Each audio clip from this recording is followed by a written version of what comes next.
नमस्कार दोस्तों, आपका एक और नए वीडियो में स्वागत है। आज मैं आपको एक कहानी सुनाऊंगा जो कि आपको इस कहानी को सुनकर पता चलेगा कि इंसान की मृत्यु होने के बाद उसके कर्म और उसके जो धर्म कर्म होते हैं, उसके पुण्य होते हैं, उसका पाप होता है, वो भी उसके साथ जाता है और उसको उसका फल अगले जन्म में भोगना पड़ता है। तो चलिए कहानी शुरू करते हैं।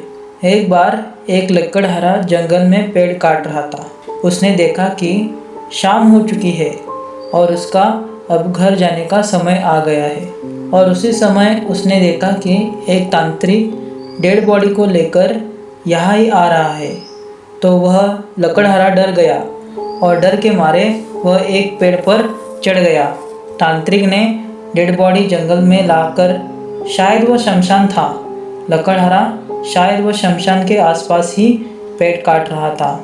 तांत्रिक ने डेड बॉडी रखकर डेड बॉडी के मुख में दिया जलाया और वह उस डेड बॉडी के ऊपर बैठकर शव साधना करने लगा, जो महाकाली को प्रसन्न करने के लिए या शमशान काली को प्रसन्न करने के लिए की जाती है। तो तांत्रिक वो साधना कर रहा था और उसके मुख से कंटिन्यूस मंत्र जाप चल रहा था। लकड़हारा पेड़ पर से उसे देख रहा था और उसका मंत्र जाप सुन रहा था। जैसे जैसे मिडनाइट मध्यरात्रि हो रही थी, उसका डर बढ़ रहा था।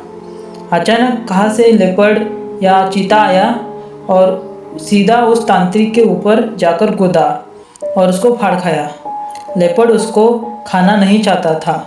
सबसे पहली बात तो ये है, वो आया, उसने मारा और उसे खाए बिना ही वह चला गया। उस लकड़हारे को पता नहीं चला कि क्या हो गया। अचानक से मध्यरात्रि में आसपास कोई नहीं था। वो जो डेड बॉडी थी उसके मुख में अभी भी वो दिया जल रहा था। उसने घंटों तक मंत्रोच्चार सुने थे जो उस तांत्रिक ने किए थे। उसमें पता नहीं कहाँ से उसमें इतनी हिम्मत आई कि उसने नीचे उतरकर डेड बॉडी के ऊपर जाकर बैठ गया और जस्ट लाइक तांत्रिक उसने भी मंत्रोच्चार करने शुरू किए। 7 मंत्र ही उच्चार उसने कंप्लीट किए होंगे और तभी तुरंत महाकाली उसके सामने प्रकट हो गई और महाकाली का विकराल रूप देखकर वह लकड़हारा डर गया। माँ का तेज इतना था कि उसे देखा नहीं जा रहा था। माँ तुरंत समझ गई और वह तुरंत अपने सौम्य रूप में आ गई। माँ ने कहा, मांग बेटा, तुझे जो चाहिए वो मांग। उस लकड़हारे को बड़ा आश्चर्य हुआ और उसने माँ से पूछा कि यह तांत्रिक घंटों से आपकी उपासना कर रहा था, जाने कितने सालों से वह आपकी उपासना पूजा कर रहा होगा, तो आपने उसे दर्शन नहीं दिया और मैंने सिर्फ 7 बार ही मंत्र जाप किया और आपने मुझे दर्शन दिए।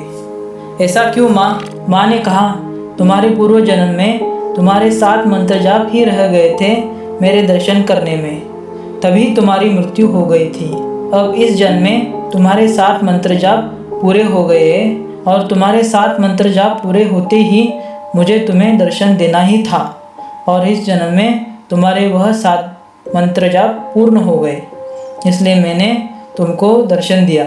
अभी हमको इस कहानी से यह समझ में आता है कि हमारे मरने के बाद हमारे अच्छे और बुरे और आध्यात्मिक हमारे जो कर्म होते हैं, जैसे दान धर्म, मंत्र जाप, पूजा पाठ, ये सभी हमारे जो सत्कर्म होते हैं, जो अच्छे बुरे और हमारे जो दैनिक कर्म भी होते हैं, उसका फल वो सब हमारे साथ मरने के बाद हमारे आत्मा के साथ जाता है। तो आपको यह कहानी अच्छी लगी हो तो ज़रूर से वीडियो को लाइक और चैनल को सब्सक्राइब करें। धन्यवाद।